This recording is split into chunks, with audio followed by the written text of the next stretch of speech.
Come, Hippolyta, our nuptial hour draws apace. What? 4 happy days brings forth a new moon, but oh, methinks how this old moon wanes. She lingers my desires like to a stepdame or a dowager, long withering up the young man to revenue. 4 days will quickly steep themselves in night. 4 days will quickly dream away the time, and then the moon, like a silver bow, new bent in heaven, shall behold the night of our solemnities. Go, Philostrate! Sure the Athenian use for merriments awaken the pert in nimble spirit of mirth, turn funerals to fortunes. The pale companion is not for a pump. Hippolyta, I wooed thee with my sword by doing thee injuries, but I shall wed thee in another key. With pomp, with triumph, with reveling. Happy be Theseus, our renowned Duke. Thanks, good Egeus. What is news with thee? Full of vexation come I, with complaint against my child, my daughter Hermia. Stand forth, Demetrius. My noble lord, this man hath consent to marry her. Stand forth, Lysander, and my gracious Duke. This man bewitched the bosom of my child. Thou hast given her rhymes and exchanged love tokens with my child. Thou hast by moonlight at her window sung with feigning voice verses of feigned love. With cunning hast thou filched my daughter's heart, turned her obedience, which is due to thee, to stubborn harshness. And, your grace, be it so she will not hear before your grace consent to marry with Demetrius. I beg the ancient privilege of Athens, as she is mine, I may dispose of her, which shall either be to this gentleman or to her death, according to our law immediately provided in that case. What say you, Hermia? Be advised, fair maid, that to you your father should be as a god. Demetrius is a worthy gentleman. So is Lysander. In himself he is, but wanting your father's voice, the other must be held worthier. I would my father looked with my eyes. Rather, with his judgment your eyes must look. I do entreat your grace to pardon me. I know not by what power I am made bold, nor how it may concern my modesty. In such a presence here to plead my thoughts. But I beseech your grace that I may know the worst that may befall me in this case if I refuse to wed Demetrius. To either die the death or to abjure. Forever the society of man. Therefore, Hermia, you must question your desires, know of your blood, examine well your youth. For whether you yield not to your father's will, you can endure the livery of a nun, chanting faint hymns to a cold and fruitless moon. So will I live, so grow, so die, my lord? Take time to pause. And upon the next new moon, the sealing day that betwixt my love and me in an everlasting bond of fellowship, upon that day, prepare to either die for disobedience to your father's will, or else wed Demetrius. Entreat fair Hermia, and Lysander, yield thy praise title to my certain right. You have your father's love, Demetrius. Let me have Hermia's. Do you marry him? Scornful Lysander! True, he hath my love, and what is mine, my love shall render him.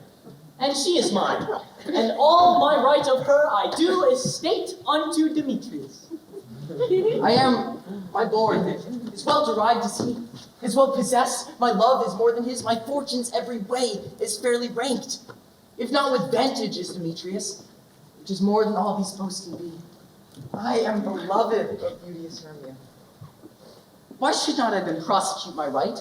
Demetrius, all about it to his head, made love to Nadar's daughter Helena, and won her soul, and she, sweet lady, dotes, devoutly dotes in idolatry upon this spotted and inconstant man. I must confess that I did hear as much, but I was so filled with self-affairs, my mind did lose it. But, Demetrius, you shall come with me, and you too, Aegeus. I have some private schooling for you both. And as for you, Hermia, you must fix your fancies to fit your father's will, or else whether the law of Athens yields you up, by which no means we may exonerate. Prepare to either die for disobedience to your father's will, or else wed Demetrius. Come, Hippolyta. What cheer, my love! Demetrius, Aegeus, come along. With duty and desire we follow.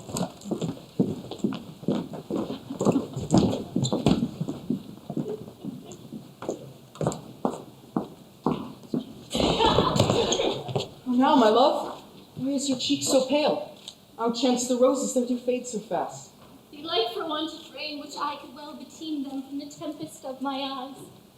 Me, thought that I could ever read, could ever hear by tale or by history. Course of true love never did run smooth.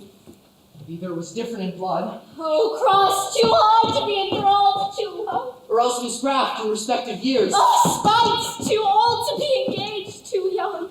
or else if it stood upon the choice of friends, Hell to choose love by another's eye. or else if it stood upon the choice of sympathy. If true lovers ever did have been crossed, it stands as an edict in destiny.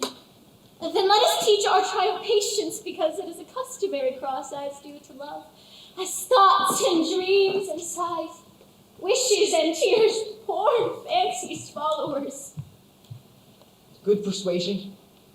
Therefore hear me, Hermia. I have a widow aunt, a dowager of great revenue, and she hath no child. From Athens is her house remote 7 leagues. She respects me as her only son. There, gentle Hermia, may I marry thee. Into that place the sharp Athenian law cannot pursue us. If thou lovest me then, steal forth thy father's house tomorrow night. And in the wood, a league without the town, where I did meet thee once with Helena to do observance to a morn of May, there will I stay for thee. My good Lysander, I swear to thee by Cupid's strongest bow, by his best arrow with golden head, in that same place thou hast appointed me. Tomorrow truly I will meet with thee. You promised, though. Look, here comes Helena. Godspeed, fair Helena. Whither away? Call you me fair? That fair again unsay. Demetrius loves your fair. Oh, happy fair, your eyes are lodestars, and your tongue sweet air, more tunable than lark to shepherd's ear. When wheat is green, when hawthorn buds appear, sickness is catching. Oh, were favor so, yours would I catch, fair Hermia, ere I go. My ear should catch your voice, my eye your eye, my tongue should catch your tongue's sweet melody. Were the world mine, Demetrius being dated, the rest I'd give to be to you translated. Oh, teach me how you look, and with what art you sway the motion of Demetrius' heart. I frown upon him, yet he loves me still. Oh, that your frowns could teach my smile such skill. I give him curses, yet he gives me love. Oh, that my prayers could such affection move. The more I hate, the more he follows me. The more I love, the more he hateth me. His folly, Helena, is no fault of mine. None but your beauty. Who that fault were mine? Take comfort. He no more shall see my face. Lysander and myself shall fly this place. Before the time I did Lysander see, seemed Athens as a paradise to me. Oh, and what graces in my love do dwell, that he hath turned a heaven unto a hell. Helen, to you our minds we will unfold. Tomorrow night, by the moon's light concealed, through Athens' gates shall we devise to steal. And in the wood, where often you and I upon pink primrose beds were wont to lie, and sing our bosoms of their counsel sweet there, my Lysander and myself shall meet. And thence from Athens turn away our eyes to seek new friends in stranger companies. Farewell, sweet playfellow, pray thou for us, and good luck grant thee thy Demetrius. Keep word, Lysander. I will, my Hermia.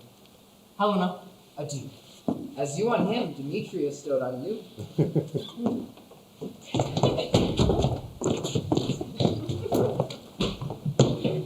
How happy some or other some can be.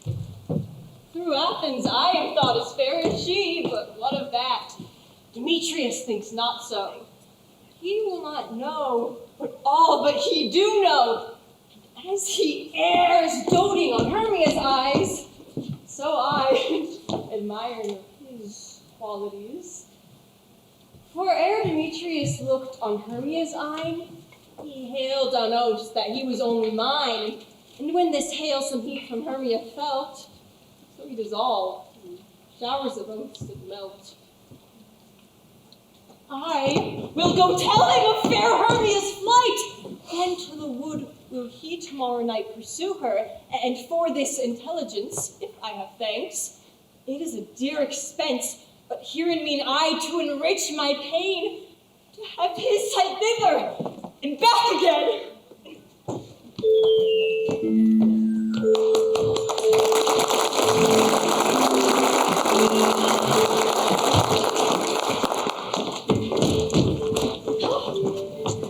Is all our company here? Hello! You are best to call them generally, man by man, according to the script. Here is the scroll of every man's name, which is thought fit through all of Athens to play in our interlude before the Duke and the Duchess on his wedding day at night. Yes! But first, good Peter Quince, say what the play treats on, and then read the names of the actors, and so forth, go to the point. Mary, our play is the most lamentable comedy and most cruel death of Pyramus and Thisbe. What? A very good piece of work, I assure you, and are married. Now, Peter Quince, call forth your actors by the scroll. Masters, spread yourselves. Answer as I call you. Nick Bottom the Weaver. Ready. Name what part I am for and proceed. Nick Bottom, you are set down for Pyramus. What is Pyramus? Is Pyramus a lover? Ooh. Or is Pyramus a tyrant? A lover who kills himself most gallant for love. That will ask some tears in the true performing of it. Let the audience look to their eyes. I will move storms. I will condone in some measure. The raging rocks and shivering shocks shall break the locks of prison gates, and Phoebus' car shall shine from far and make and mar the foolish fates. This was lofty. Now name the rest of the players. Francis Flute the bellows mender. Here, Peter Quince. Flute, you will take Thisbe onto you. What is this, be a wandering knight? It is the lady that Pyramus must love. Nay, let me not play a woman. I've a beard coming. That's all one. You shall do it in a mask, and you may speak as small as you will.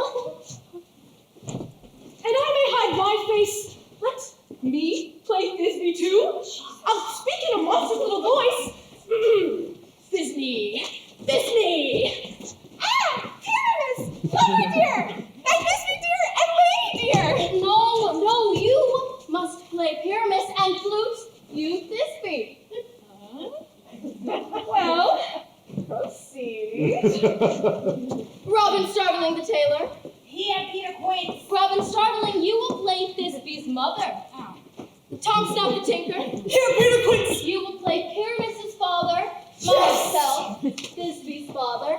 Snug the joiner, you will play the lion's part. And I hope here is a play fitted.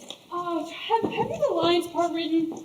Pray you, if it needs, I'm slow of study. You may do it extempore, for it is nothing but roaring. Okay. Let me play the lion too. I will roar that I will do any man good to hear me. I will roar that I will make the Duke say, let him roar again. Let him roar again. And you should do it too terribly that you would frighten the Duchess and the ladies, that they would shriek, and that would be enough to hang us all. That would hang us, every mother's son. I grant you, friends, if that you should fright the ladies out of their wits, they would have no choice but to hang us. But I will aggravate my voice, and I will roar you as gently as any sucking dove. I will roar you enter Eddie Nightingale. You can play no part but Pyramus! For Pyramus is a sweet-faced man, a proper man, as one may see on a summer's day, a most lovely, gentlemanlike man. Therefore, you can play no part but Pyramus. Well, I will undertake it. What beard were I best to play it in? Why would you will? But, masters, here are your parts, and I am to entreat you, to request and desire you to come them by this very night, and meet me a mile without the wood, for if we rehearse in the town, we will be dogged with company and our devices known. In the meantime, I will draw up a list of our play's needs and wants. I pray you, fail me not. We will meet, and there may we rehearse most obscenely and courageously. Take pains, be perfect. Adieu. Great, thanks. At the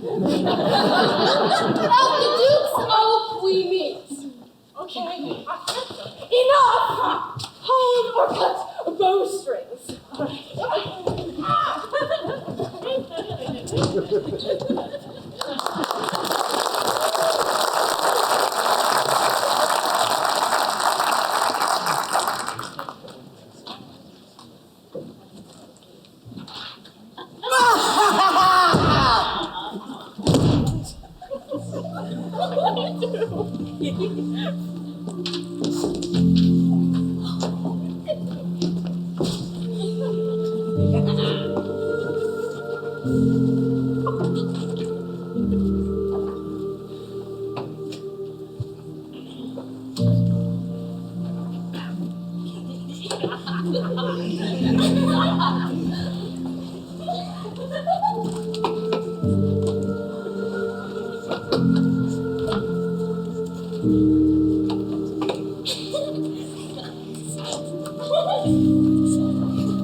How now, spirits? Whither wander you? Over hill, over dale. Through bush, through briar. Over park.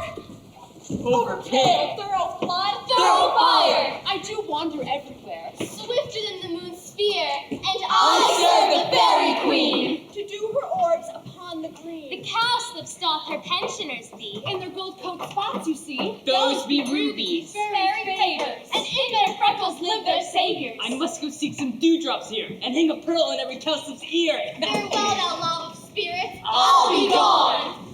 Our queen. And all our elves come here anon. The king doth keep his rebels here tonight. Take heed, the queen come not within his sight. For jealous Oberon's not feeling mild, night was trained to trace the forests wild. But now they never meet in grove nor green, by fountain clear or star-spangled sheen. But they do swear that all their elves for fear creep into acorn cups and hide them there. Either I do mistake your shade, or making plight, Or else you are that shrewd and knavish sprite. called Robin Goodfellow. Are you not he that frights the maidens of the villagery? Those that hobgoblin call you in sweet talk. You do them what, and they shall have good luck. Are you not he? Thou speakest aright. I am the merry wanderer of the night. I jest to Oberon and make him smile when I, a fat and bean-fed horse, beguile, neighing in likeness of a filly foal, and sometime lurk I in a gossip's bowl in very likeness of a roasted crab. And when she drinks, against her lips I bob, and utter with her dewlap, pour the ale.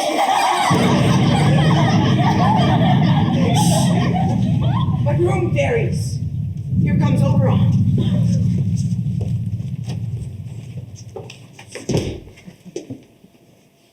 And here my mistress. Would that he were gone.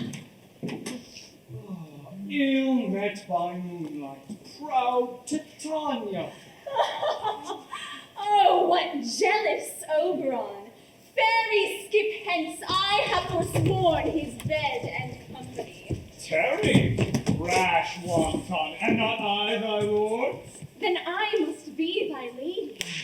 I know when thou hast stolen away from fairyland, and in the shape of Corin sat all day, playing on pipes of corn and versing love to amorous Phillida.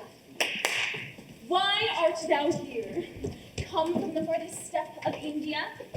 But that forsooth, the bouncing Amazon, your buskined mistress, your warrior love. To Theseus must be wedded, and you come to give their bed joy and prosperity. How canst thou thus for shame? Titania, glance at my credit with Hippolyta, knowing I know thy love to Theseus. Didst thou not lead him through the glimmering night, from Virginia whom he ravished, and make him with fair eagle break his faith with Ariadne and Antiopa? These are the forgeries of jealousy. And never, since middle summer spring met we, on hill, in dale, by forest or mead, by paved fountain, or by rushing brook, to dance our ringlets to the whistling wind. But with thy brawls thou hast disturbed our sport. Therefore the winds, piping to us in vain as in revenge, have sucked up from the sea. Contagious fogs falling in the land have every pelting river made so proud that they have overborne their continents. The human mortals want their winter here. No night is now with him or carol blessed, therefore the moon, governess of floods, pale in her anger, washes the air with rheumatic diseases that do abound. These are the same progeny of evils that come from our debate, from our dissension. We are their parents and original. Do you amend it, then? It lies in you. Why should Titania cross her over? Set your heart at rest. How long within this wood intend you stay? Perchance till after Theseus' wedding day. If you will dance in our rounds and patiently join our moonlight revels, go with us. If not, shun me and I shall spare your haunts. Admit you're wrong, and I'll go with you. Not for thy fairies' kingdom. Fairies away! We shall chide downright if I longer stay.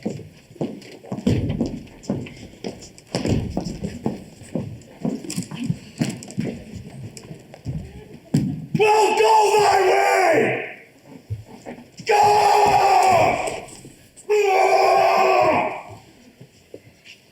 Thou shalt not from this grove until I torment thee for this injury!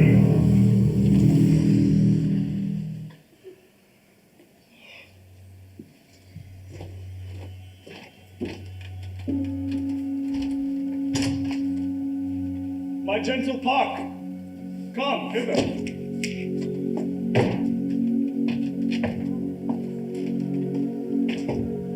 Thou rememberest since once I sat on a promontory and heard a mermaid on a dolphin's back uttering such dulcet and harmonious breath that the rude sea grew civil at her song, and certain stars shot madly from their spheres to hear this sea maid's music. I remember that very time I saw, but thou could not, between the cold moon and the earth, Cupid all armed. A certain aim he took at a fair vestal throned by the west, and loosed his love shaft smartly from his bow, as it should pierce 100,000 hearts. But I might see young Cupid's fiery shaft quenched in the chaste beams of the watery moon. And the imperial vultures passed on, in maiden meditation, fancy-free. Yet I marked where that bolt of Cupid fell. It fell on a little western flower before, milk white, now purple with love's wound. Fetch me this herb that I showed thee once. The juice of it, on sleeping eyelids laid, will make or man or woman madly dote upon the next live creature that it sees. Fetch me this herb, and be thou here again, ere the Leviathan can swim a league. Out, the girdle round about the earth. in 40 minutes! Oh, having once this juice, I'll watch Titania as she sleeps and pour the liquor of it in her eyes. The next thing then she waking looks upon, be it lion, bear, or wolf, or bull, unmeddling monkey, or busy ape, she shall pursue it with the soul of love. And ere I do remove this charm from off her sight, as I can take it with another herb. But someone comes here, I am invisible, and will overhear their conference. I love thee not, therefore pursue me not. Were Lysander and fair Hermia the one, I'll slay thee, other slayeth me. Thou told me there were stolen unto this wood, and here am I woed within this wood because I cannot meet my Hermia. So get thee gone and follow me no more. Oh, you draw me, you hard-hearted adamant! But yet you draw not iron, for my heart is true as steel. Leave you your power to draw, and I shall have no power to follow. Do I entice you? Do I speak you fair, or do I not in plainest truth tell you that I do not nor cannot love you? Even for that do I love you the more. I am your spaniel, and Demetrius, the more you beat me, I will fawn on you.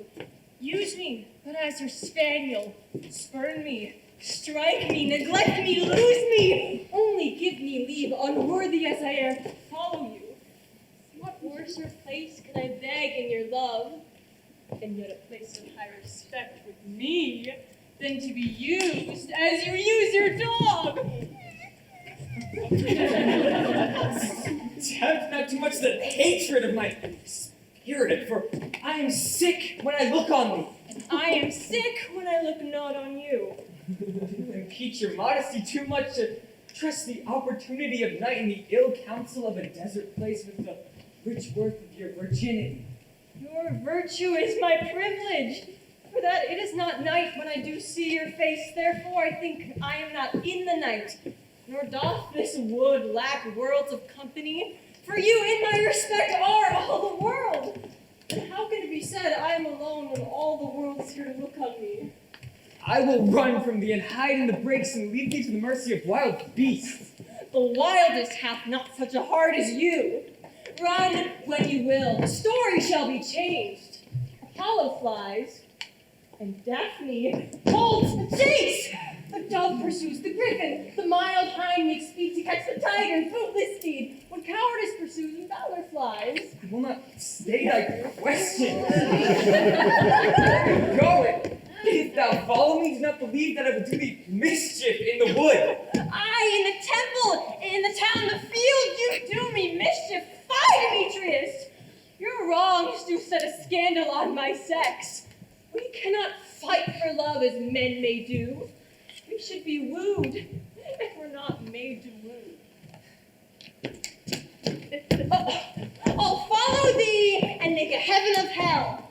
Die upon the hand so well. Fare thee well, nymph. Oh, here do leave this grove, thou shalt fly, and he shall seek thy love.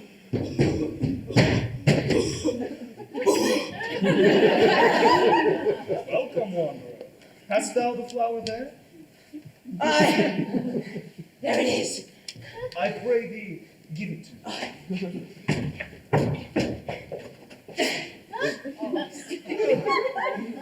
I know a place where the wild thyme glows, where ox lips and nodding violet grows, quite over canopied with luscious woodbine, with sweet musk roses and with eglantine. There Titania sleeps sometime of the night, and with the juice of this, I'll streak her eyes and make her full of hateful fantasies. Take thou some of it, and do seek through this grove. A sweet Athenian lady is in love with a disdainful youth. Anoint his eyes when the next thing then he espies may be thy lady. Thou shalt know the man by the Athenian garments he hath on. Effect it with some care that he may prove more fond on her than she upon her love. And look thou meet me ere the first cock crow. Oh, fear not, my lord, your servant! Shout him so.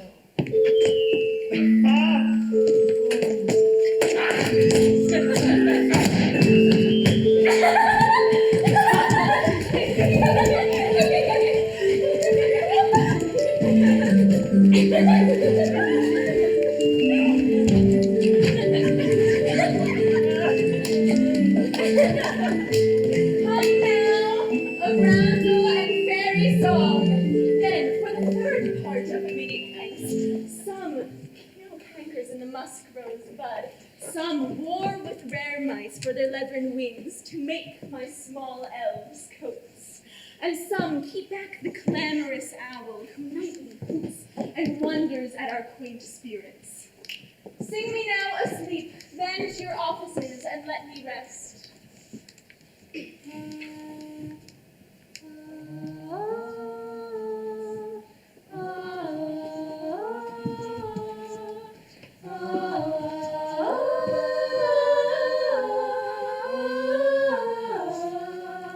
You spotted snakes with double tongues. Thorny hedgehogs be not seen. Newts and blind worms do no wrong. Come not near our fairy queen. Philomel with melody, sing in our sweet lullaby. Lullaby. Never harm, nor spell nor charm. Come a lovely late night, so good night, lullaby. Reading spires come not here. Hence, you long-legged spinners, hence! Beetles black approach not near. Worm nor snail, do no wrong. Philomel with melody.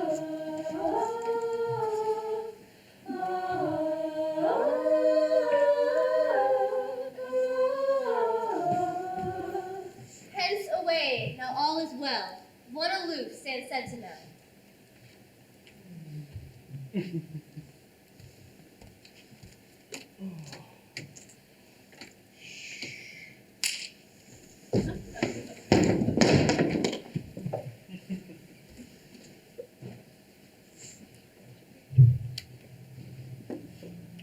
What thou seest when thou dost wake, do it for thy true love take.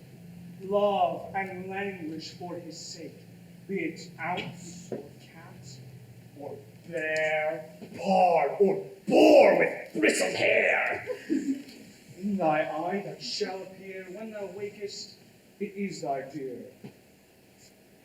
Wake when some vile thing is near.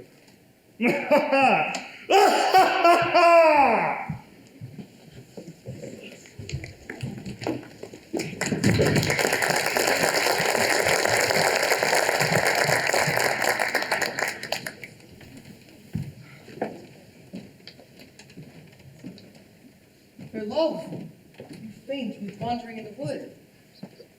And to speak truth, I've forgot our way. Rest us, Rehearsal, if you think it good, and tarry for the comfort of the day. Be it so, Lysander. Find you out to bed, for I upon this bank will rest my head. And church shall serve as pillow for us both. One heart, one bed, two bosoms, and one truth. Nay, good Lysander, for thy sake, my dear, lie further off, yet do not lie so near. Take the sense, sweet, of my innocence. Love takes the meaning in love's conference. I mean that my heart unto yours is knit, that with one heart we could make of it. Two bosoms are chained with an oath. So then two bosoms in a single truth, and by your side no better me deny for lying so, Hermia. I do not lie. Lysander riddles very prettily. Now, much bestrew my manners and my pride if Hermia meant to say Lysander lied. But, gentle friend, for love and courtesy lie further off. In human modesty, such separation may well be said, becomes a virtuous bachelor and a maid. So far be distant. And good night, sweet friend. Thy love never alter till thy sweet life end. Amen. Amen to that fair prayer, say I. And then in life, when I am left. Here is my bed.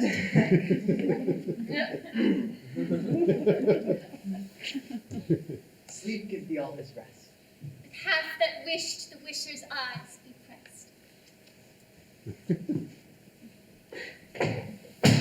Through the forest have I gone, but Athenian found I none, on whose eyes I might prove this flower's force in stirring love. Night and silence.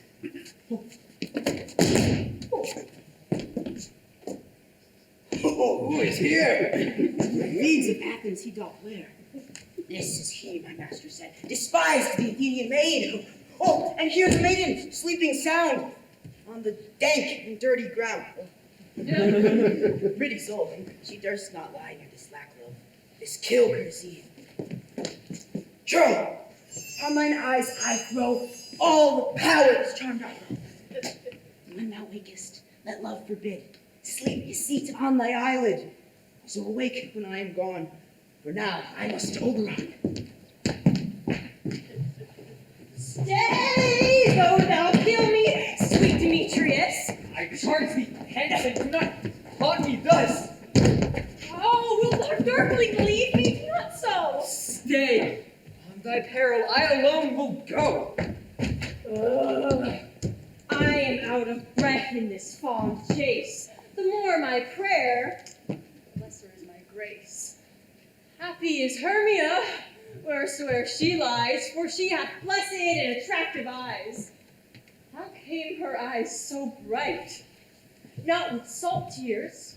If so, my eyes are oftener washed than hers. No, I am as ugly as a bear.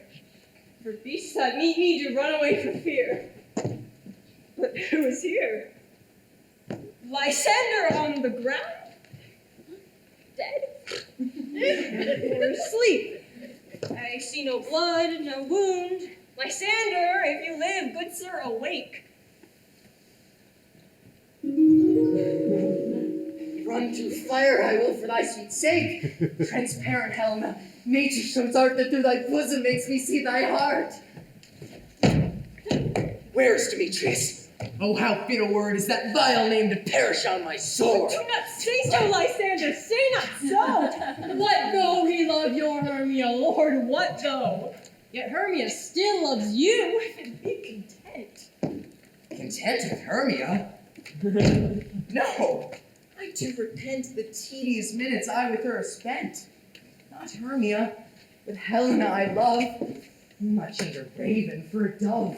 The will of man is by his reason swayed, and reason says you are the worthier maid. Things growing are not ripe to their season. So I, being young till now ripe, not to reason, am touching now the point of human skill. Reason becomes the marshal to my will, and leads me to your eyes, where I will look love stories written in love's richest book. Wherefore was I to this keen mockery born? When at your hand did I deserve this scorn? It's not enough. It's not enough, young man, that I never, no, nor never can deserve a sweet look from Demetrius' eye. That you must flout my insufficiency. Good truth, you do me wrong, good sooth you do, in such disdainful manner me to woo. But fare ye well, perforce I must confess, I thought you lord of more true gentleness. Oh, that a lady of one man refused, should of another therefore be abused.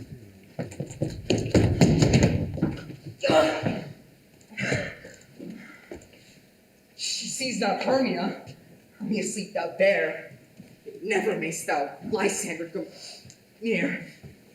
And all my powers address your love and might, to honor Helen and to be her knight.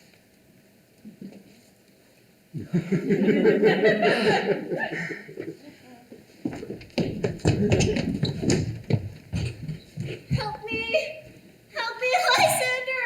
Help me, do thy best to pluck this crawling serpent from my breast! Ay me, for pity! What a dream was here! Lysander, look how I do quake with fear. Methought a serpent eat away at my heart, and you sat smiling at his cruel prey! Lysander? But removed, and fearing, gone. No sound! No word? Lack!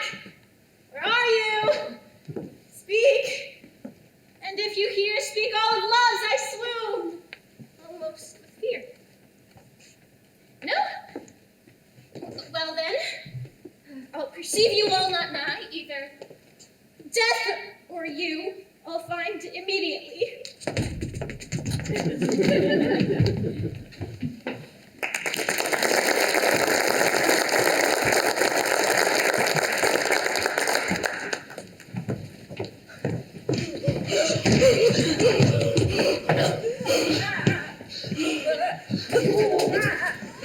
And here's a marvelous, convenient place for our rehearsal. This green lawn shall be our stage, this hawthorn brake our tiring house, and we will do it in action as we will before the Duke. Peter Quince, What sayest thou, Holy Barton? there are things in this comedy of Pyramus and Thisbe that will never please. For example, Pyramus must draw a sword to kill himself, which the ladies cannot abide. How answer you that? For I wake in a perilous fear. I believe we must leave the killing out when all is done. Not to it. I have advice to make all well. Write to me a prologue, and let that prologue seem to say that we will do no harm with our swords, and Pyramus is not killed indeed. And for the more better assurance, tell them that I, Pyramus, am not Pyramus, but Bottom the Weaver. This will put them out of fear. Well, we will have such a prologue, and it shall be written in 8 and 6. No, make it 2 more. Let it be written in 8 and 8. Will the ladies not be afraid of the lion? I fear it, I promise you. Masters, you ought to consider with yourselves to bring in, God shield us, a lion among ladies is a most dreadful thing. For there is no more fearful wild fowl than your lion living, and we ought to look to it. Therefore, another prologue to say he is not a lion. Nay, you must name his name, and half his face must be seen through the lion's neck, and he himself must speak through, saying thus, ladies, roar. Fair ladies, I would wish you. I would request you. I would entreat you not to tremble, not to fear. For if I should come hither as lion living, 'twere pity on my life. Nay, I am a man, as other men are. And here, let him name himself plainly, and tell them that he is Siog the Joiner. It shall be so. But there are 2 hard things. That is to bring moonlight into a chamber for Pyramus and Thisbe, you know, meet by moonlight. Doth the moon shine the night we play our play? A calendar. A calendar? A calendar? A calendar?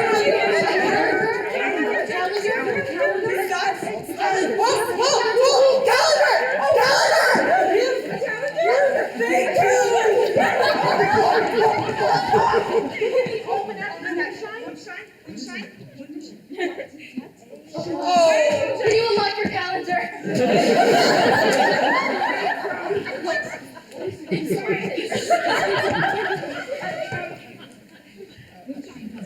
Yes, it does shine A leaving the casement of the great chamber window open where we play, and the moon doth shine in at the casement. or else one must remember the wrong and say that they are to disfigure or to present the person of moonshine. Then there is another thing, that is to bring a wall into the great chamber for Pyramus and Thisbe, says the story to chop through a chink in the wall. We could never bring in a wall. What do you say, Bob? Some man or other must present wall. Give him some plaster or some loam or some rough cast about him to signify wall, and have him hold his fingers thus. And through that cranny, no. That cranny? No, I don't like it. That cranny? And through that cranny you shall hear this and If that may be, then all is well. Come, sit down, every mother's son, and rehearse your parts. Pyramus, you begin. What epic homespun have you slathering here? so near the cradle of the fairy queen. Huh. What a place for it. I'll be an auditor. An actor, too, perhaps, if I see calls. Wonderful. Pyramus, you speak first. This be stand for. This be the flowers of odious savor sweet. Odors, savor sweet. So hath thy breath, my dearest, of his me dear. But stay, a voice. Stay thou but here a while, and by I will to thee appear. A stranger, Pyramus, never played here.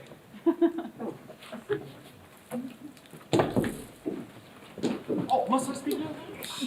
You must understand, he goes with to see a noise and is to return. Most radiant Pyramus! Most radiant Pyramus! A little more. Most radiant Pyramus! Really? Most radiant Pyramus, most lily white of hue, of color like the red rose on triumphant briar, most brisket juvenile, eke most lovely Jew, as true as horse yet would never tire. I'll meet thee, Pyramus, at Ninny's tomb. Nine is two men, and you must not speak that yet. You answer to Pyramus. You say all your parts at once, cues and all. Pyramus, your cue is past. It is never tire. As true as horse yet would never tire. If I were fair at this beat, I were only thine. Oh, monstrous! Oh, strange! Pray, masters! Fly, masters!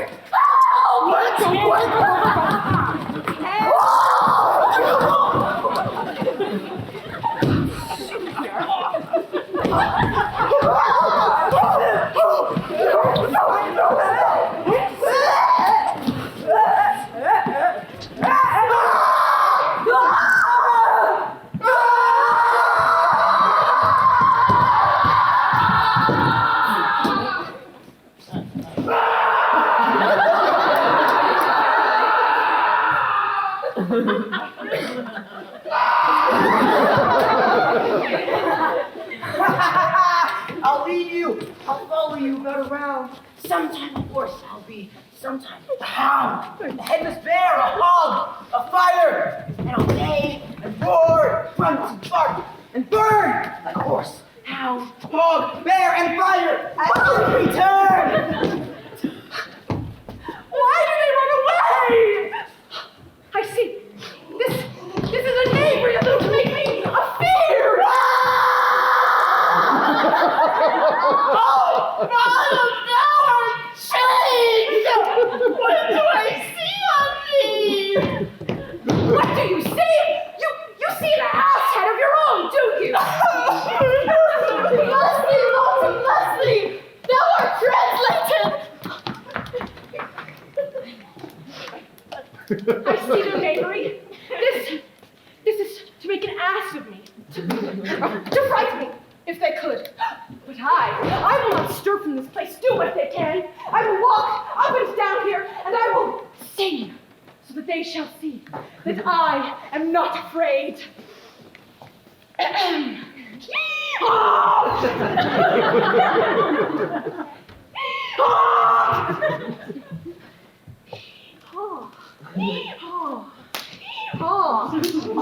Bottom on the mutt. So talk so black with you with your red tongue-bill. The brown silk with his nose so true, the red little quill. What angel wakes me from my flowery bed? Gentle mortal, sing again. Mine ear is much enamored by thy note, as are mine eyes enthralled by thy shape, and thy virtues force with force doth move me to say, to swear, I love thee.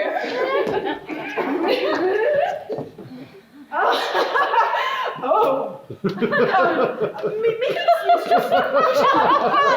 Reason for that. Reason and love keep little company together nowadays. Nay, I can blink upon occasion. Thou art as wise as thou art beautiful. And not so, neither. But if I had enough wits to get out of this wood, I have enough to serve mine own turn. Out of this wood do not desire to roam. Thou shalt remain here, whether thou wilt it or no. I am a spirit of no common rate. The summer still doth hang upon my state, and I do love thee. Therefore, go with me. I'll give thee fairies to attend on thee, and they shall fetch thee jewels. And sing while thou on pressed flowers dost sleep. And I will purge thy mortal grossness, so that thou shalt like an airy spirit go. Peas blossom, cobweb, moth, and mustard seed. Ready? And I. And I. And I. And I. Where shall we go? Be kind and courteous to this gentleman. In his walks and gambol, in his eyes. Feed him with apricots and dewberries, with purple grapes, green figs, and mulberries.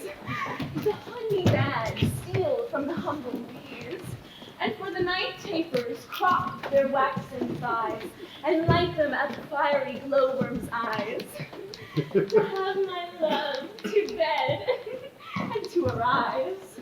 Hail, mortal! Hail! Hail! Hail! I cry your worship's mercy. I beseech your worship's name. Cobweb. Oh, Master Cobweb, I desire your more acquaintance. If I shall cut my finger, I will make bold with you. And Master Peasblossom. Ready? I desire your more acquaintance as well. I pray you, commend me to your mother, Mr. Squash. And you as well. Here. Mustard seed. Oh, a pleasure to meet you, Mustard Seed. I desire your more acquaintance as well. Come, help him, lead him to my bower. The moon, methinks, looks with a watery eye. Tie up my lover's tongue and bring him silently.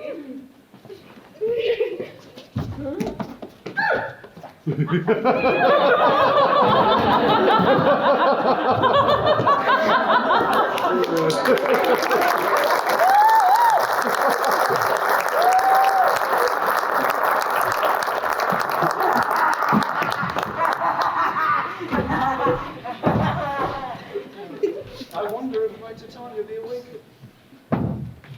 Then next what came in her eye which she must dote on in extremity. Here is my messenger. How now, mad spirit, what night will now about this haunted grove? My mistress, the monster, is in love! Near to her close and consecrated bower, while she was in her dull and sleeping hour. A crew of patches, rude mechanicals, who work for bread upon Athenian stalls, were met together to rehearse a play intended for great Theseus' nuptial day, when I did at disadvantage take, and as says no, I fixed on his head. So, out of sight, away his fellows fly, were senseless, weak, lost with their fears, the strong, make senseless things, begin to do them wrong. I led them on with distracted fear, and I left sweet Pyramus translated there. When so, in that moment, it came to pass, Titania waked and straightway loved an ass. Oh, this falls out better than I could devise! But hast thou yet latched the Athenian's eyes as I bid thee do? I took him sleeping. That is finished too. The Athenian woman by his side, so that when he wakened, the force she must be I. Stand close! This is the same Athenian! This the woman, but not this the man. Oh, why rebuke you him that loves you so, lay breath so bitter on your bitter foe? Now I but tried, but I should use thee worse, for thou I fear hast given me cause to curse. Hast thou slain him in his sleep? Sifting over shoes in blood, plunge in the deep and kill me too. The sun was not so true unto the day as he to me. Lysander had stolen away from sleeping Hermia. It cannot be, but thou hast murdered him. So should a murderer look so dead, so grim. So should the murdered look, so should I pierce through the heart of your stern cruelty. What is this to my Lysander? Where is he, I, Demetrius? Wilt thou give him me? I'd rather give his carcass to my hounds. Dog? Out, cur! Thou hast driven me past the bounds of maiden's patience. Hast thou slain him then?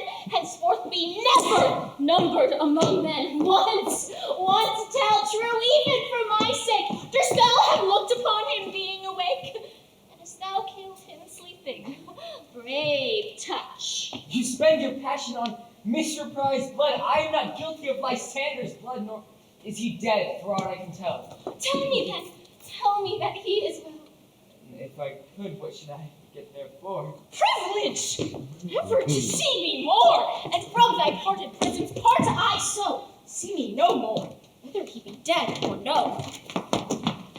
There's no following her in this fierce vein, so here, there for a while I will remain. What hast thou done? Thou hast mistaken quite and laid the love to some true love sight. Of thine this prison must perforce ensue some true love turn, another false turn true. Oh, then fate overrules, that one man holding truth, a million fail, confounding oath on oath. About the wood go swifter than the wind, and Helena of Athens look thou find, all fancy 6 years and pale of cheer, with sighs of love that cost the fresh blood dear. By some illusion sight, see thou bring her here. I'll charm his eyes off she do appear. I go, look how I go, swifter than arrow from the Tartar's bow.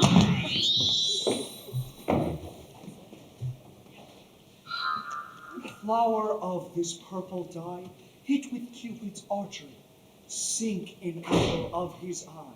When his love he doth espy, let her shine as gloriously as the Venus of the sky. When you wake, if she be by, beg of her for remedy. Captain of our fairy band, Helena is here at hand, and the Athenian youth mistook by me, pleading for lover's fee. Shall we their fond pageant see? Lord, what fools these mortals be! Sorry, they need to cause ancients to awake. Well, then two at once woo one. That must needs be sport alone, and these things do best please me that befall preposterously. Why should you think that I should woo in scorn? Scorn to reach it never come in tears. Look, when I vow, I weep. In vows so born in their nativity, all truth appears. You do advance your cunning more and more. When truth kills truth, devilish holy prey. These vows are Hermia's. Will you give her o'er?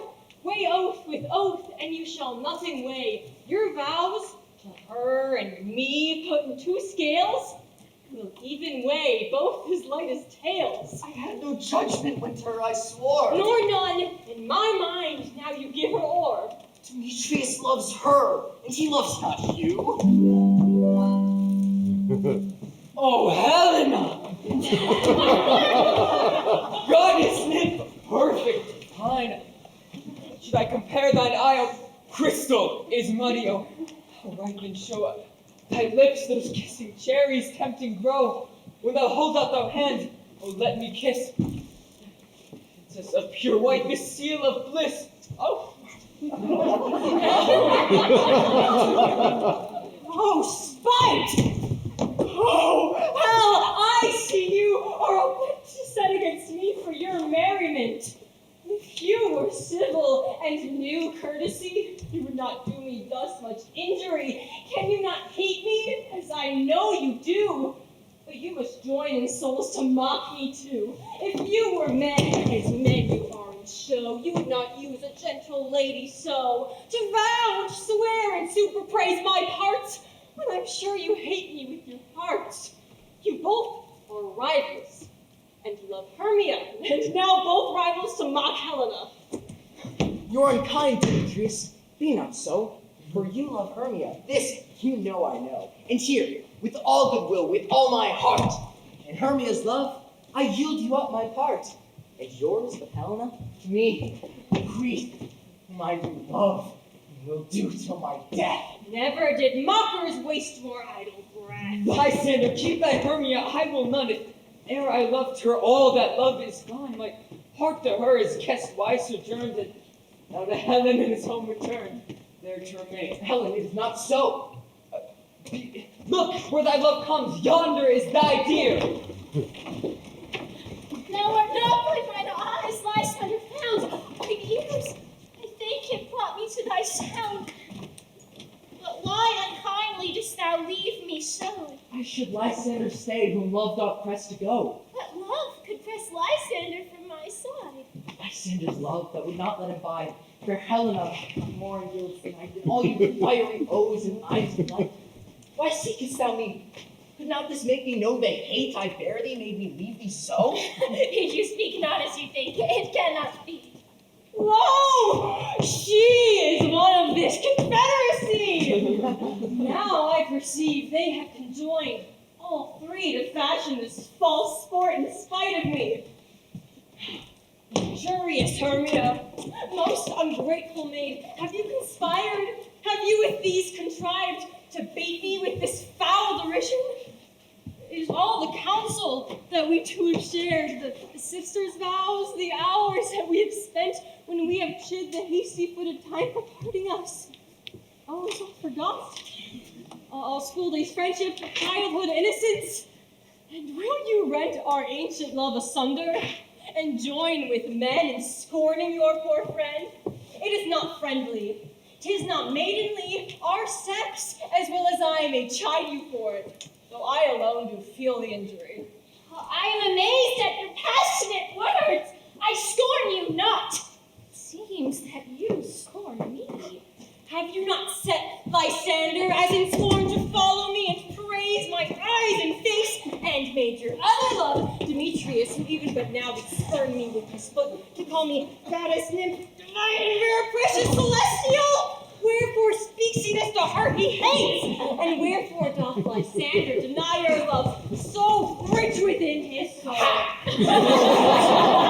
Tender me, forsooth, affection, but by your setting on, by your consent. I understand not what you mean by this. I do. Sever.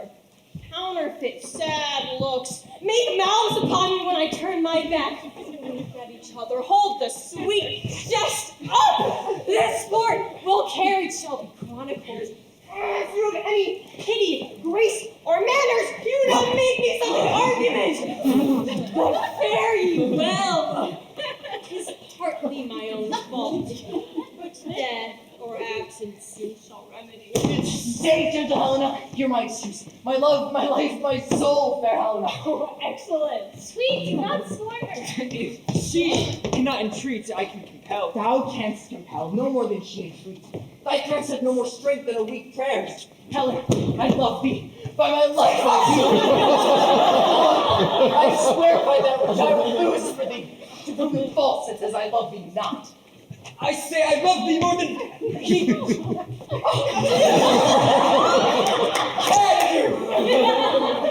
If thou say so, withdraw and prove it too. Quick, come. Lysander, where to take all this? Wait, antelope. No. He'll seem to break loose, but take on as you would follow, but come not.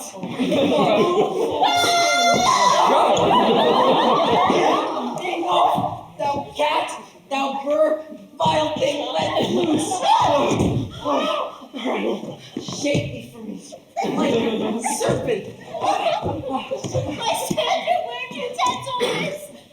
Change, sweet love. To thy love? Out, and tart, out.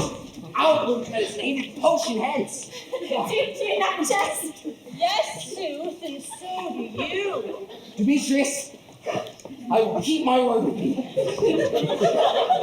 I would I had your bond, for I perceive a weak Fawn told you, I'm not just your lord. What? Should I strike her, hurt her, kill her dead?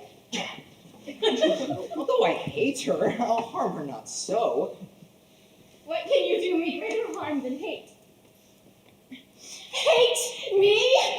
Wherefore, oh me, what news, my love? Am I not Hermia? Are you not Lysander? I am as fair now as I was erewhile. Since night you loved me, yet since night you left me all. You left me. God's forbid, and Ernest shall I say. By my life, they never did desire to see thee more. Therefore be out of hope, of question, of doubt. Be certain nothing truer. 'Tis no jest that I do hate thee, and love Helena. Oh, me! You juggler! You canker blossom! You thief of love! What? Have you come by night and stolen my love's heart from him? By the faith! Have you no modesty, no maiden shame, no vows of bashfulness? What will you care in patient answers from my gentle tongue? Fie, fie, you counterfeit! You puppet! You! Puppet! Why so? I that may go say that she hath made compare between our statures, and with her personage, her tall personage, her height forsooth, she hath prevailed with him. And are you grown so high in his esteem, because I am so dwarfish and so low? How low am I? Thou painted maple, speak! How low am I? Am I not yet so low, but that my nails can reach unto thine eye? I pray you know not mock me, gentlemen. I am not I have no gift of all encouragement. I know right may my cowardice, but for not strike me. You perhaps may think because she is something lower than myself that I can match her. Lower! Hark again!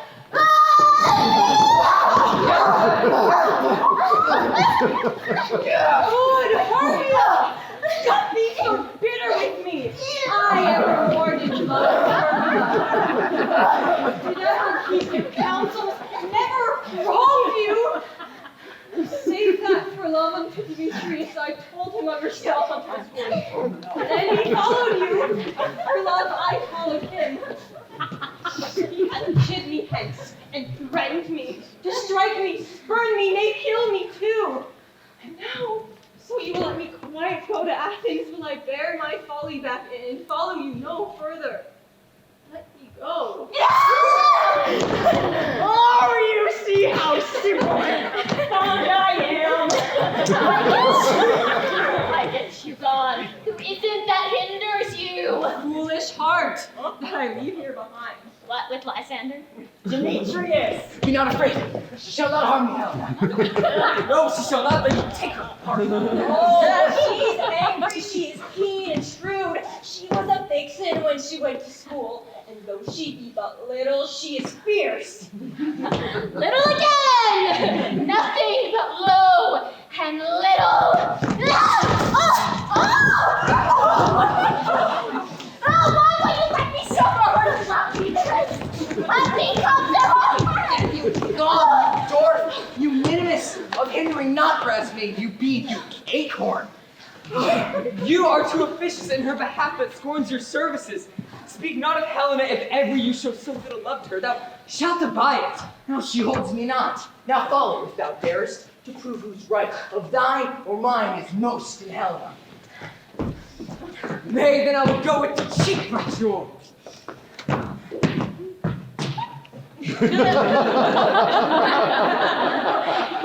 Mistress, all the spoil is long of you. Nay, go not back! I will not trust you, I, nor longer stay in your cursed company. Your hands and mine are quicker for a fray. My legs are longer, though. Run away! I'm amazed at your passionate words. No! This This is thy negligence. Still thou mistakest. Lest thou commits thy knaveries willfully. Believe me, King of Shadows, I mistook. Did not you tell me I should know the man by the Athenian garment he had on? And so far, blameless proves my enterprise, that I have anointed an Athenian's eyes. And so far am I so glad it did so sort, as this, their jangling, I esteem a sport. Thou seest these lovers seek a place to fight. Aye, therefore, Robin, overcast the night. The starry welkin cover thou anon, with drooping fog as black as Ortron. Then, like the Lysander, sometime frame thy tongue, and stir up Demetrius with bitter wrong, and crush this herb, Lysander's sight, and make his eyes roll with wonted might. When they next wake, all this derision shall seem a dream, a fruitless vision. While in this affair I do thee ask, I'll to my queen and get rid of her ass. Then I will her. Charmed I release from monster's view, and all things shall be peace. My very king, this must be done with haste. They willfully themselves exile from light, and must for aye consort with black-browed night. But we are spirits of another sort. I, with the morning's love, have oft made sport. Like a forester, the groves may tread, even to the eastern gate, all fiery red. Opening on Neptune, with fair, blessed beams, turns yellow gold his salt green streams. But, notwithstanding haste, make no delay. We may effect this business yet ere day. Up and down. Up and down! I will lead them up and down. I am feared in field and town. Goblins! Lead them up and down. Here comes one.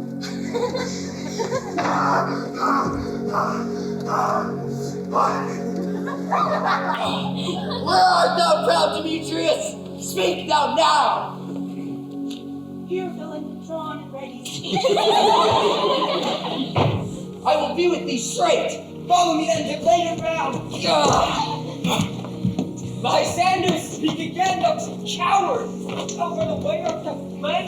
Speak in some bush. Where dost thou hide thy head? Thou coward, art thou bragging to the stars, telling the bushes that thou lookst for wars? And wilt thou come, recreant, come, my child, I'll whip thee with the rod. He is defiled! I'll draw the sword on thee. Yea, art thou there? Follow my voice. We'll try no man who'd hear. He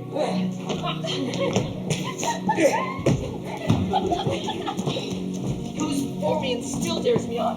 When I come where he calls, then he's gone. The villain is much lighter field than I follow fast, faster he did fly. I've followed him, I dark dungeon way. And fear will rest me. Come, gentle day, for once thou show me thy gray light, I'll find Demetrius and revenge this spite.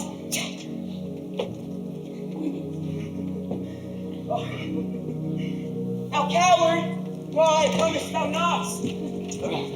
Abide me, for while I walked, thou runnest before me, shifting in every place, but darest not stand nor look me in the face. Where art thou now? Aw, come hither, I am here.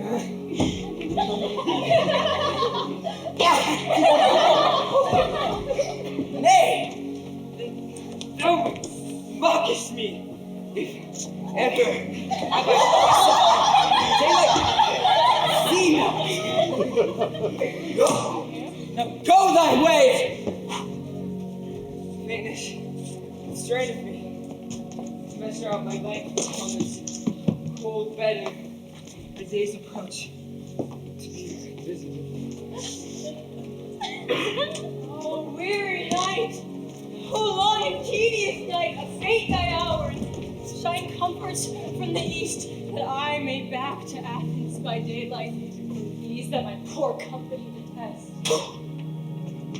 Sleep, that sometimes shuts up sorrow's eye, to steal me a while from mine own company. Yet 3! Come, one more.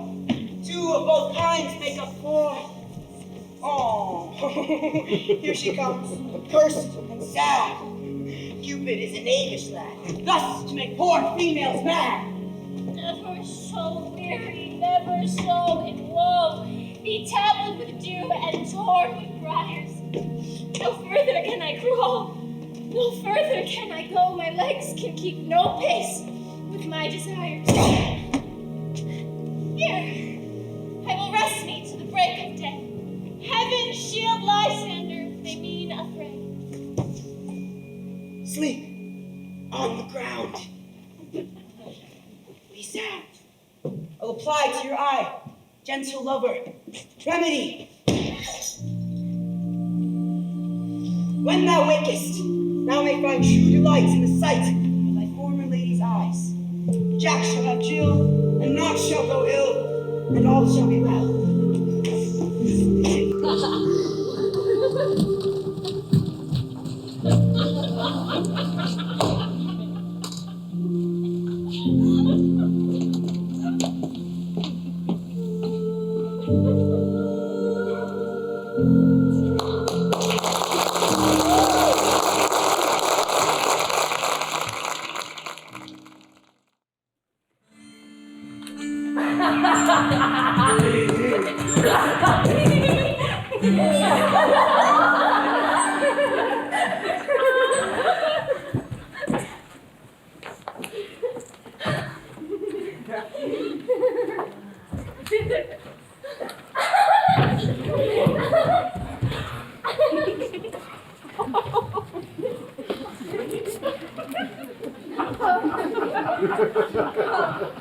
Sit thee down upon this flowery bed, while I thy amiable cheeks do coy, and stick musk roses in thy sleek smooth head, and kiss thy fair large ears.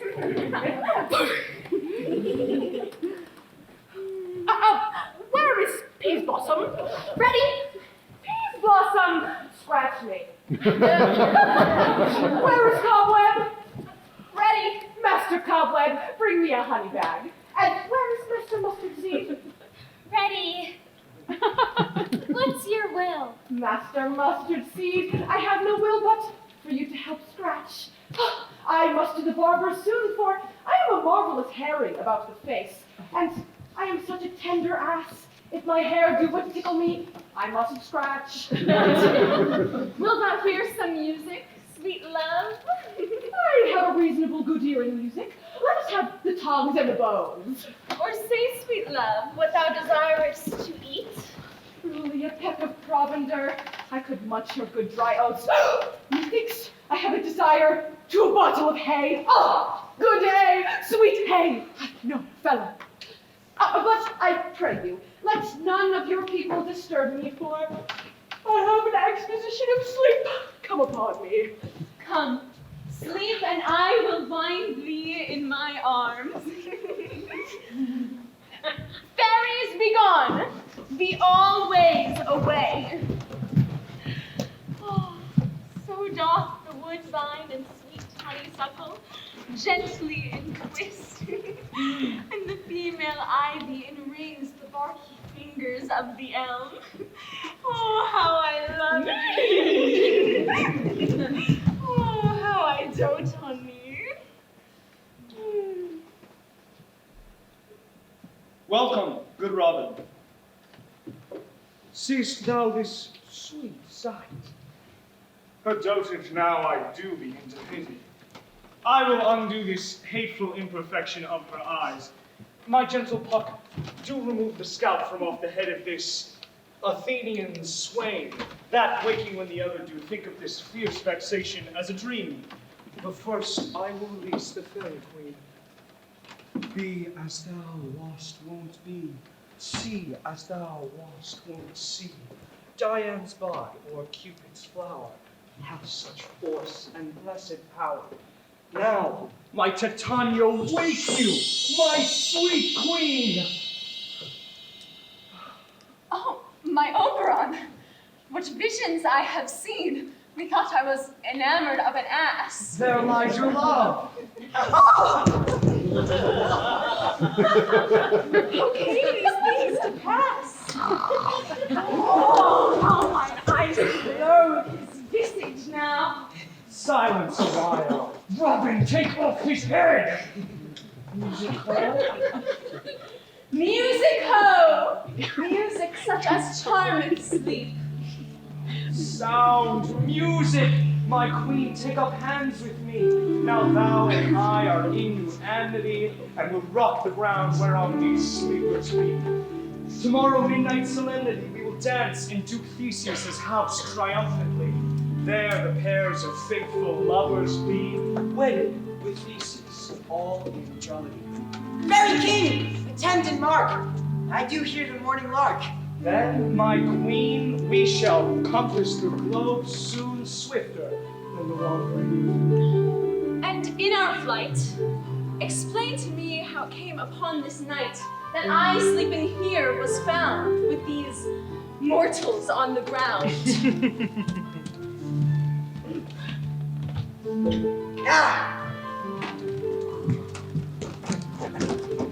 When thou wakest, with thy own fool's eyelids, peeps!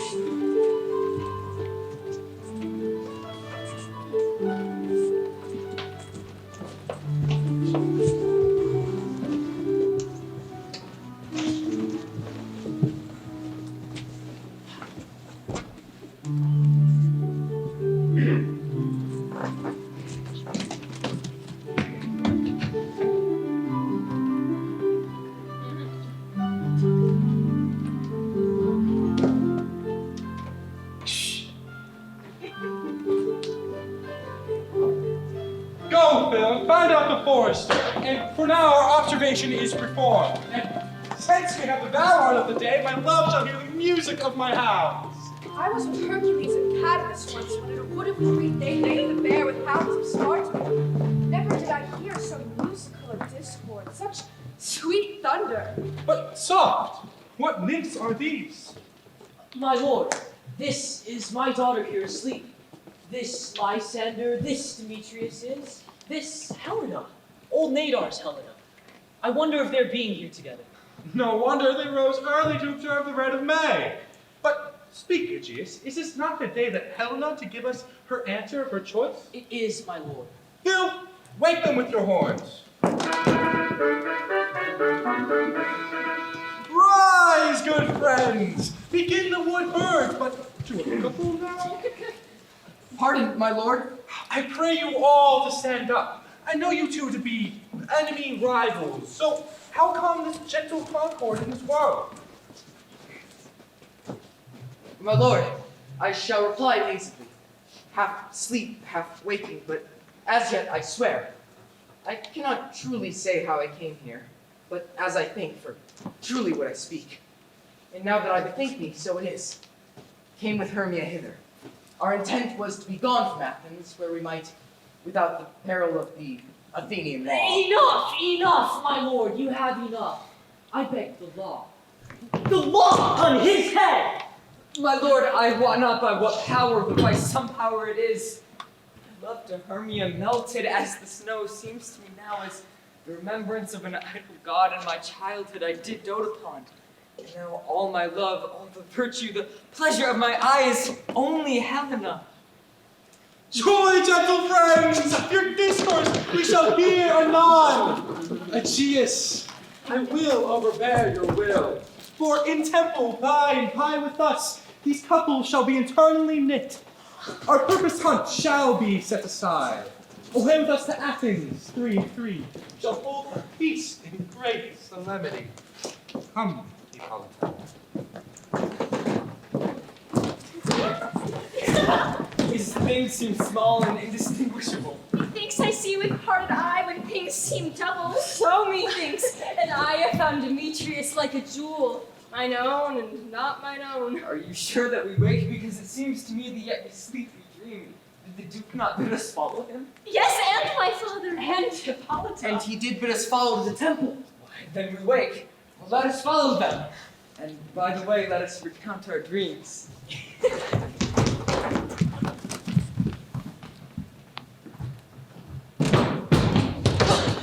Hey-o! Guitar quiz! Flute! Snout! Starveling! Snot! Cuts my life! Stolen hence and left me here asleep! I have had a dream. Man is but an ass if he go about to expound this dream. Methought I had! But no. Man is but a patched fool if he offer to say what methought I had. I will tell Peter Quince this dream. I will have him write a ballad of it, and it will be called Bottom's Dream. Because it hath no bottom!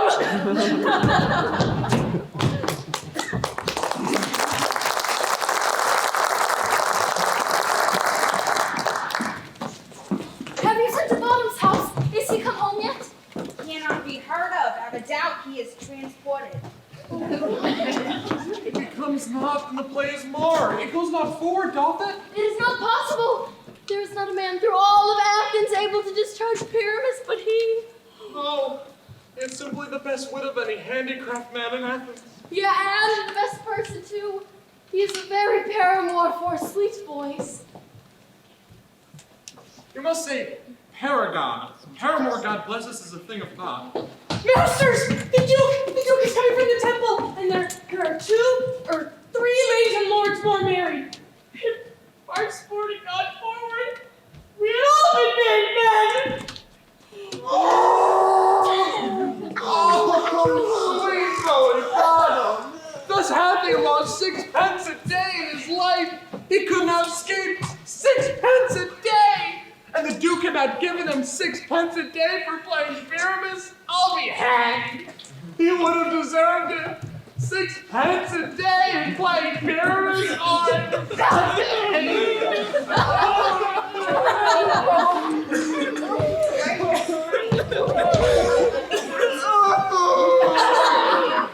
Where are these lads? Where are these hearts?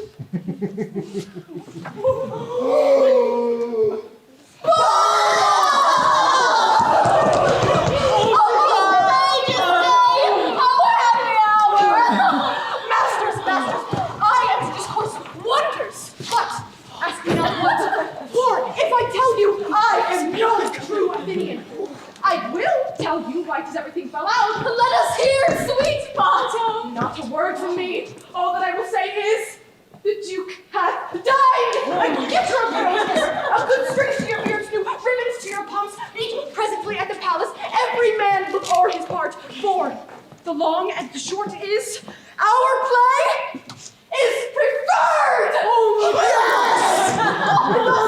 Let this be how we live, and let him not that plays the lion pare his nails, for they hang out with his claws. And my sweet actors, eat no onions nor garlic. What? For we are to utter sweet breath. And I do not doubt but to hear them say that it is a sweet comedy! Yeah! No more words! Masters, away! Go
Strange, my Theseus, that these lovers speak of. More strange than true, though I would never believe these antique fables nor fairy toys. The lunatic, the lover, and the poet are all imagination, all compact. One can see more devils than vast hell can hold.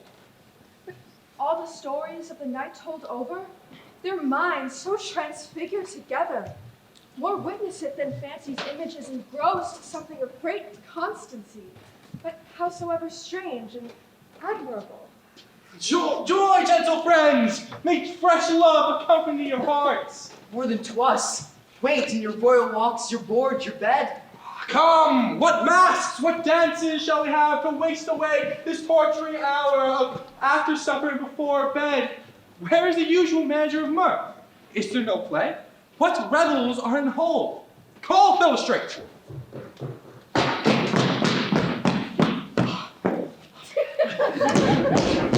Here, mighty Theseus.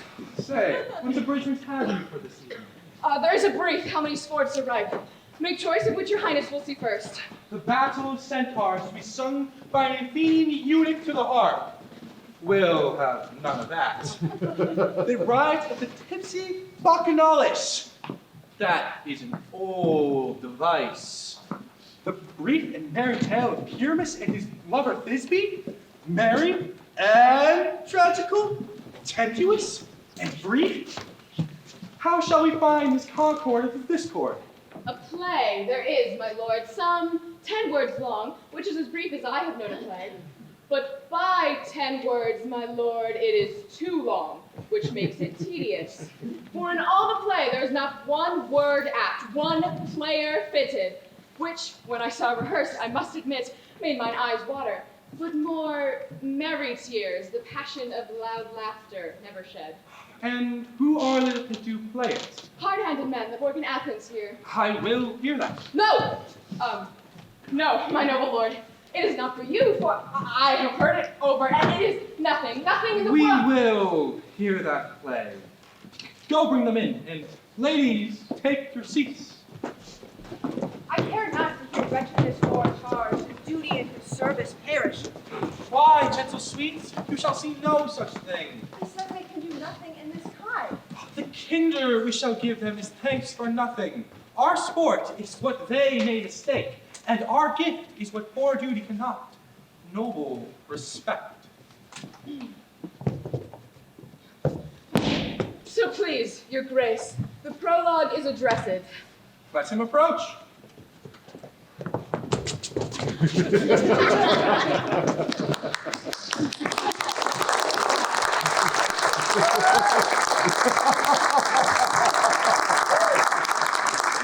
we should offend, it is with our goodwill, that you should think we come not to offend, but with goodwill, to show off our simple skill. That is the true beginning of our end. This man doth not stand upon points. He knows not the stop.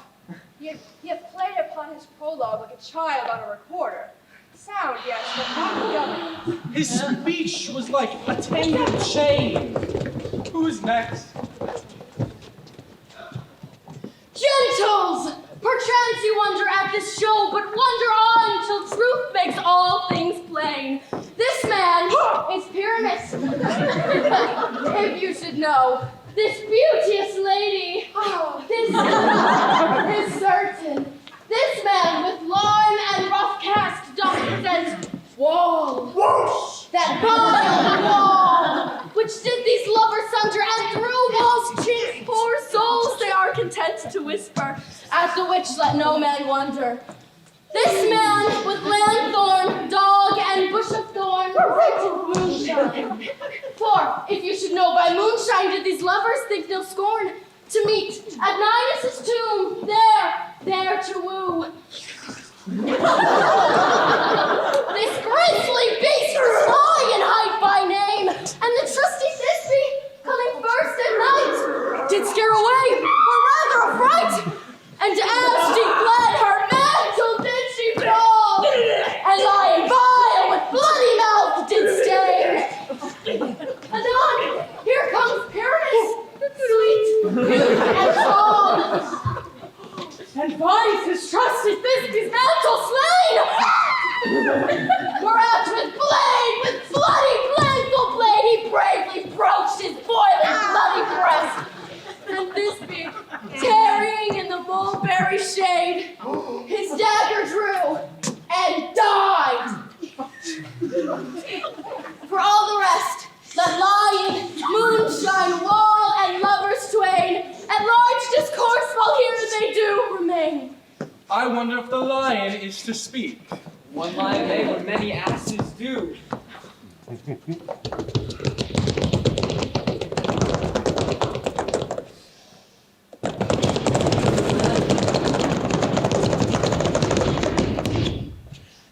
this same interlude, it doth befall that I would snout by name present a wall, and such a wall have you think a cranny hole or chink through which the lovers Pyramus and Thisbe did whisper.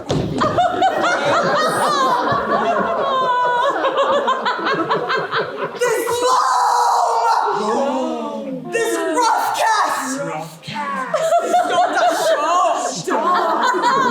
That the same wall, the truth is so, that this cranny, right and sinister, through which the fearful lovers are to whisper. Whisper. Would you not rather hair or lime speak better? This is the wittiest partition that I've ever heard discoursed, my lord. Silence! Pyramus shall near the wall. Oh, primrose night! Oh, night with hue so black! Oh, night which ever art when day is not! Oh, night! Alack, alack! I fear my Thisbe's promise is forgot. And thou, oh wall, oh sweet, oh lovely wall, that stands between her father's ground and mine, thou wall, oh sweet, oh lovely wall, show me thy cheek to blink through with mine eye. Thanks, courteous wall. Jove shield thee well for this. What see I? And no Thisbe do I see! Oh, wicked wall, through whom I see no blessing! Cursed be thy stones for deceiving me! The wall, being sensible, methinks, should curse again. No, sir, I assure you he should not. Deceiving me is Thisbe's cue. She's got turns.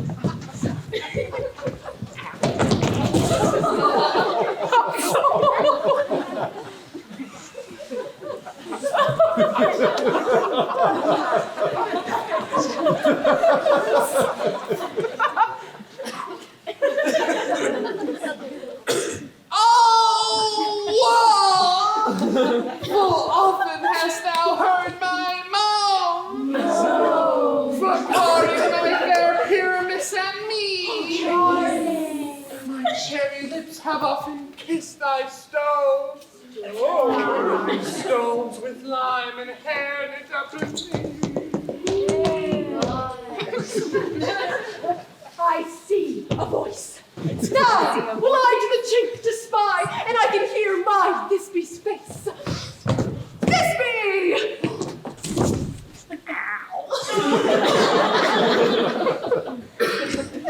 I love thou art, my love, I think. Think what thou wilt. I am thy lover's grace. And, like Leander, am I trusty still. And I, like Helen, till the fates me kill. Not shapeless to progress was so true. Shapeless to progress I to you.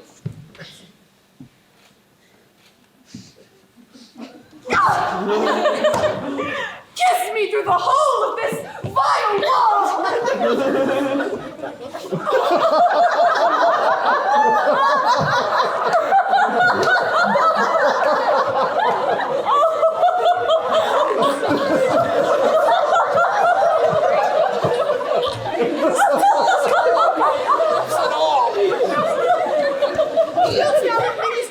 Straight away? Time, brave, I can, I come without delay. Stuff ever I heard. If we imagine them no worse than they imagine themselves, they could still pass for excellent men. Here come two noble beasts, a man and a lion. That's it all the way, Ducko!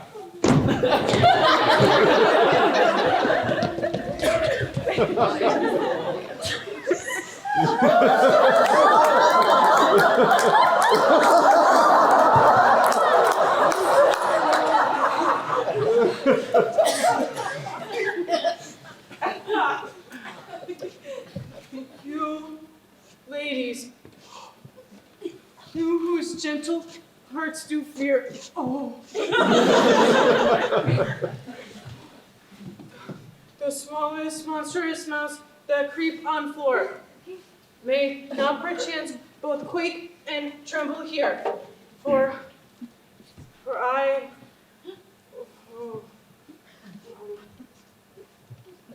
Snug the joiner. I am snug. am no lion's fell, nor else no lion's dam. For if I should, as lion, come in strife into this place, torpedo my life.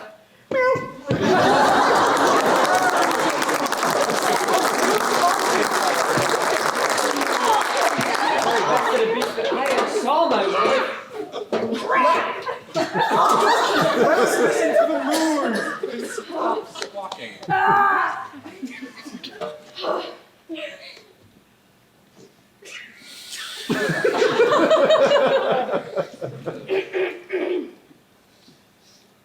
This land-born doth the horned moon presents. Should have worn the horns on his head. He is no crescent, and you can't see the horns within the circumference. I'm aweary of this moon. What he would change?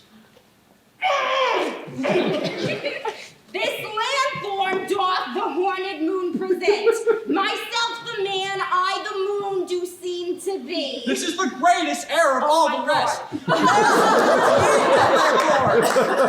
How else would it be the man in the moon? All that I have to say is that this lanthorn is the moon. Myself, the man in the moon. This thorn bush, wherever the hell it is. And this dog, my dwarf. And then came Thisby.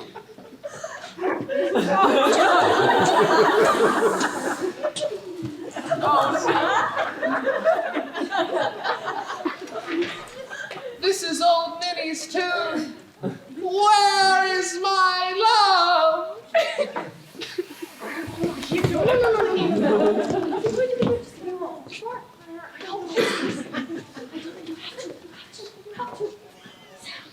Snug! Snug! Snug! Snug! Snug!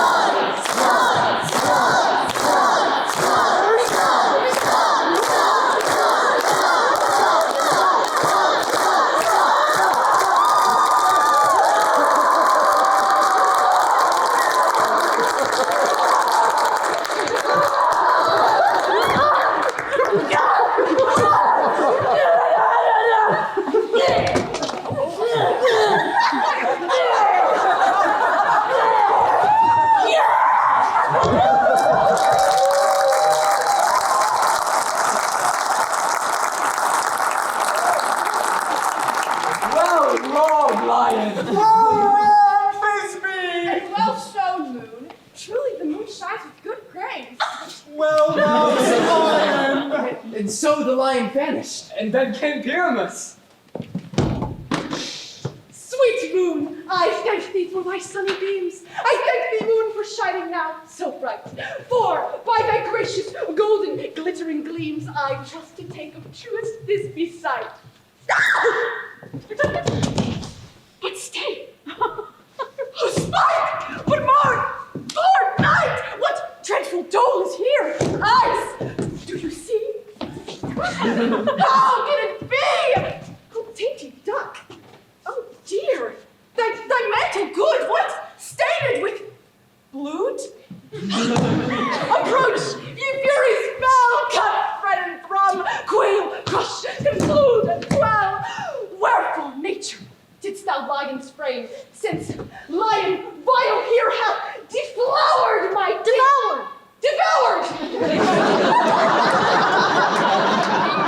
Which is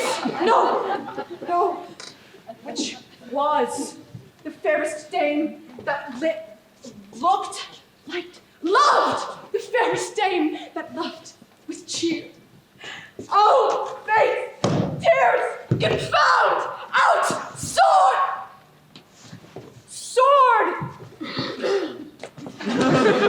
Out, sword, and wound the pap of Pyramus' eye, that left pap where heart doth hop.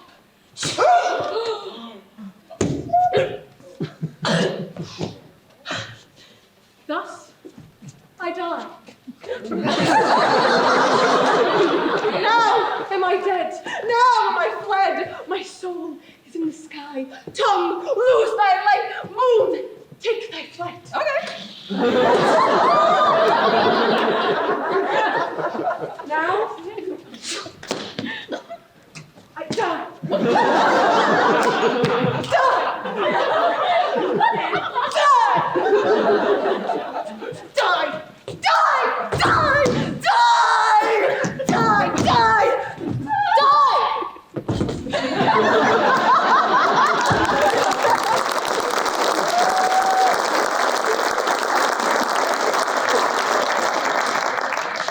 He is dead. He is nothing. With help of a surgeon, he might yet recover, and still prove an ass. How perchance Thisbe is to find her lover with moonshine gone? Oh, she'll find her way by starlight. Her passion ends the play. Look, here she comes now. Hope she will be brief.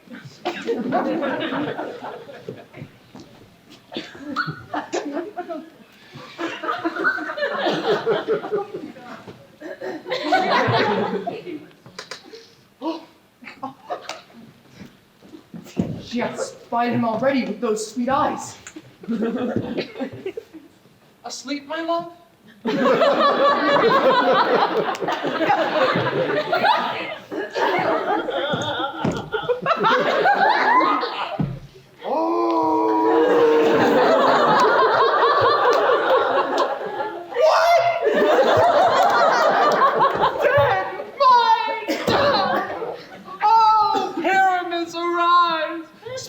Speak, quite dumb.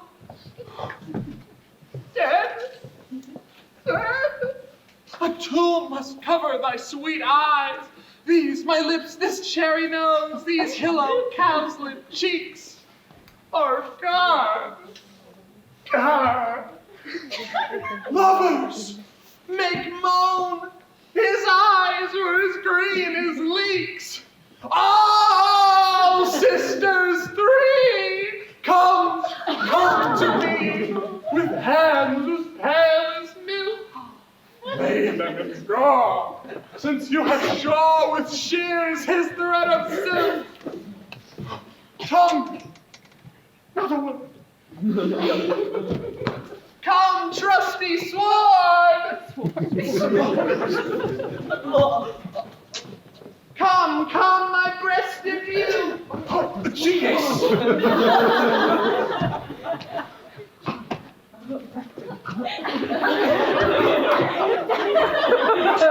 Farewell, friends. Just listen. Athens.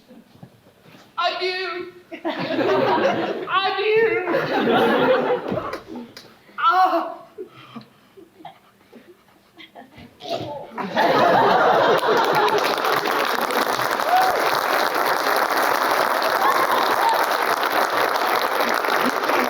Not to bury the dead. I and Wall too. No, sir, I assure you, the wall with part of their fathers is down. Would it please you to see the epilogue? Or to hear a Bergamask dance between two or company? No epilogue, I pray you. For your play needs no excuse. It's never excuse when all who plays it are dead. And so, it is very notably and very truly, notably discharged. But come, your bureau mask, and let the epilogue alone.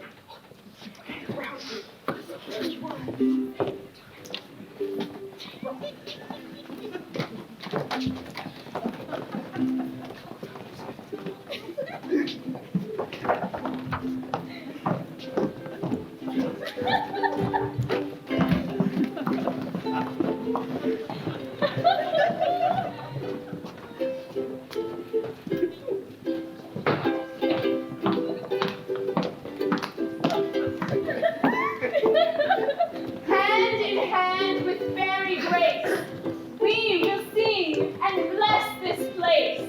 Now until the break of day, through this place each fairy stray. Trip away, make no stay. Meet me all by break of day.